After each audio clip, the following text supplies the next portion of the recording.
ጨፍኝ ነይ ጫንሽን ጨፍኝ ሰርፕራይዝ አለሽ ጨፍኝ አይንሽ ጨፍኝ ነይ አይኔን ጨፍኝ የለ እንዴ ነሽ ሰርፕራይዝ አለሽ ወልጄ ያልገዛልኝም መኪና ገዛውልሽ በለኝ በምን ገመትሽ እኮ ታዲያ ሰርፕራይዝ እኩል ነው ማረግሽ ከሴቱ እኩል ሆንሽ በለኝ ያው ግለጪ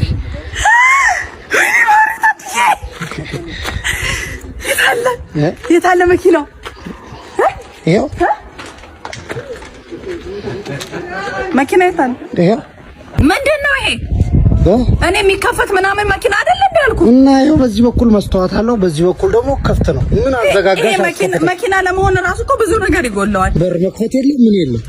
ገበያደ ከሴቱ በላይ ሳይሆን ከሴቱ በታች ነው ያረከኝ በቃ እንዳቅም ዝም ብለህ አበባህን ይዘክ ነው ምንድነው ለይልኝ በቃ ወይ ሞተር ወይ መኪና አርግልኝ ያው ቆለጣ አጓጉል ነው ይሄ በቃ የሚሆን አይደለም ይሄ